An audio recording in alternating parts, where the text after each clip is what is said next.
Once upon a time, we took the launch and land approach to managing our careers.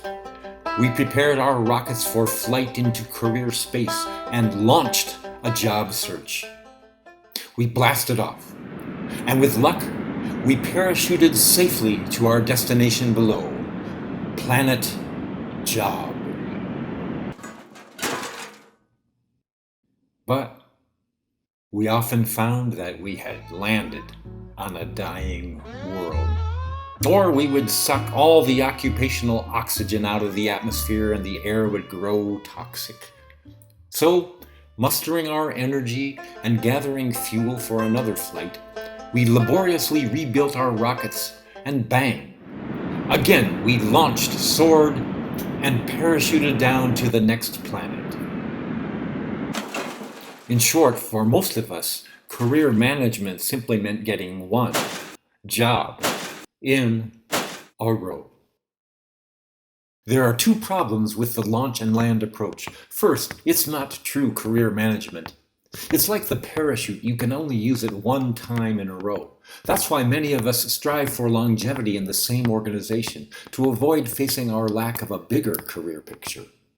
The second problem is that the fundamental laws of physics governing the career universe have changed. In the first two-thirds of the 20th century, career physics was dominated by what we might call the stairway to heaven model. Command and control management in thriving economies made for structured, orderly career paths. But rapidly changing business models, the projectization of work, and tough economic times caused the stairway to collapse. Today, much work is defined as projects, each with a clear beginning and a clear end. These projects can be completed by contractors, temporary staff, vendors, or partners, not just by regular employees. And projects are focused on delivering results. That means workers have to create value, not merely keep busy by performing activities. The new physics of career management is based on having a solid personal business model that describes how you create and deliver value to customers. The new physics also uses the gravity slingshot, where one body of work propels you to the next. This conserves fuel and avoids the parachute. The focus is on exploring meaningful bodies of work, not taking one job in a row. Hi there, I'm Tim Clark, and I used to take one job in a row. That's one of the reasons I wrote this book. And one of my top collaborators in Business Model U was Bruce Hazen. Bruce opened my eyes to a number of things about career development and management. So I'm really pleased that he's agreed to speak with us today. Let's go meet Bruce Hazen. Bruce, I love this metaphor of space on the career journey. How did you come up with that? What I think it inspires for me is a better way to think about career management over a lifetime as a long flight path as opposed to a destination you're trying to get to. And there's a lot of additional metaphors that come up when you think about a career exploration or a space exploration as you pursue a professional identity. It's the direction you're headed in, it's not the destination. So Bruce, before you even start drawing your personal business model, you say we need to answer the three questions. What are these three questions? The three questions are what help you really determine where you are in your career space at this time. And they help you get oriented to what to do next. Okay. You have to know which question you're answering.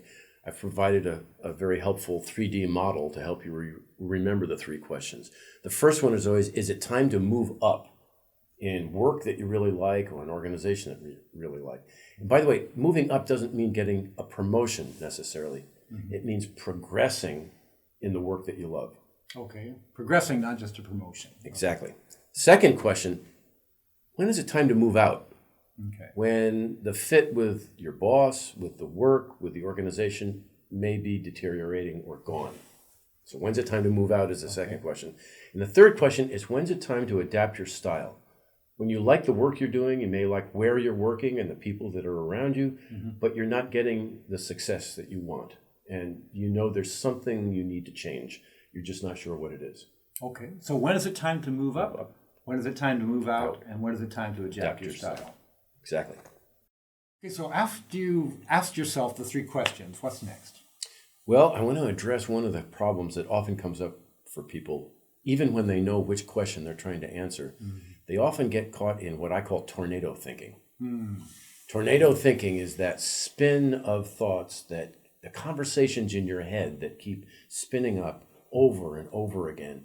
The phone rings, you get interrupted, your daughter comes into the room, somebody comes into your cubicle to talk to you, and you deal with business, and 27 minutes later, the same conversation starts up in your head again and spins the same questions, the same information, and it goes nowhere. We've all been there. Yep, I know I have. What we do is we check for tornado thinking, and what we do as career coaches is help you empty out the tornado. There's valuable information in there. The unvaluable part is that it keeps spinning.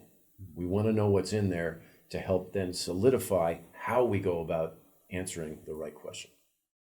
Great, so you've addressed the three questions. The next step is to draw a picture of your career using the personal business model canvas. Yes. What would go along with that? What I love about the canvas is it gives us a visual, concrete way to look at the state of your career and you as a talent.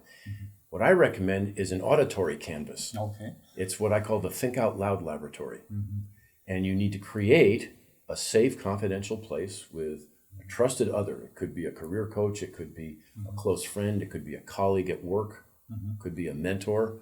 Whoever it is, the Think Out Loud laboratory is the place that the two of you can come have frank conversations about whether it's time to move up, move out, or adapt your style, and talk about it in concrete terms safely to hear what your own thinking is at this point.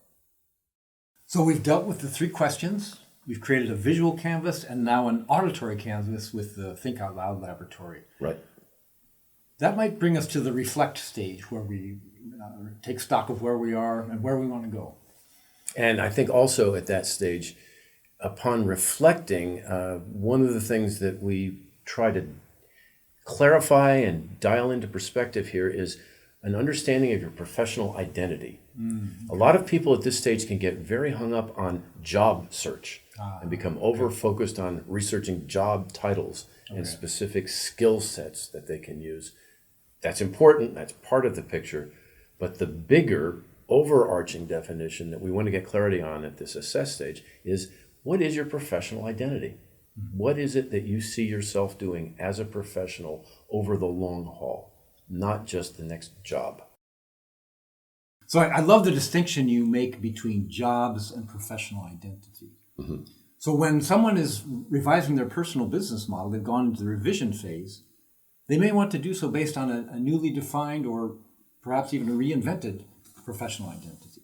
And something comes up frequently at this stage when people realize their professional identity is evolving. It is changing. That can be a little scary at times. Sure. It could imply a pretty big shift that's about to happen, and a real different kind of career management strategy is about to be needed. In the revise stage, I think it's important to recognize that there are some ways to go about revising that professional identity without defaulting back into just job searching. And that often means you need some kind of a tool to get a better sense of what the market really needs, how your identity fits well into certain places in the market. And I find that it helps to have a tool I call a pint. Well, I'm all for that. Pints are good. I agree.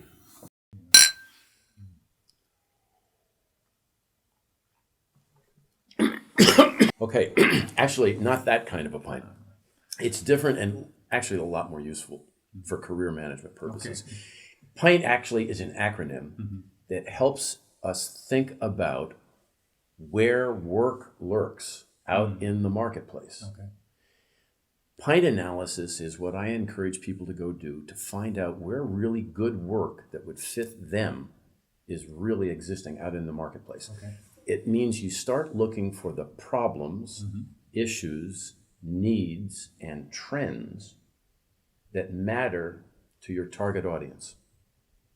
Because behind problems, issues, needs, and trends, there's real work that needs to be done. It doesn't even matter if they've created a job for it yet. If they discover the talent that can solve the problem or innovate on an issue, or provide a resource for a need, or help them position themselves for a trend, they'll hire the talent now. It doesn't have to exist in the form of a job description. So Bruce, that brings us to the ACT phase of the personal business model process. This is where you test your model in the marketplace. Tell us about that. The testing process really involves going back to that tool we call the pint and getting out into the marketplace to actually craft really good questions that start conversations with real potential customers who could really benefit from your value proposition, could really use your skills. That dialogue starts by crafting really smart questions that are of interest to you and related to things you can do. Of interest to you and related to things that you can do, that guarantees that you've got an opportunity to get into the discussion and not just extract information, but offer information, offer solutions, offer stories, and be seen as the talent that could be a good fit for the work that lurks behind those problems, issues, needs, and trends. Thanks a million, Bruce. Now it's time for you to act. Whether you're moving up, moving out, or adapting your style, here is the flight manual for your continuing exploration of career space. It's Bruce's terrific new book, Answering the 3 Career Questions. Go to Amazon and search on 3 Career Questions and get your copy today.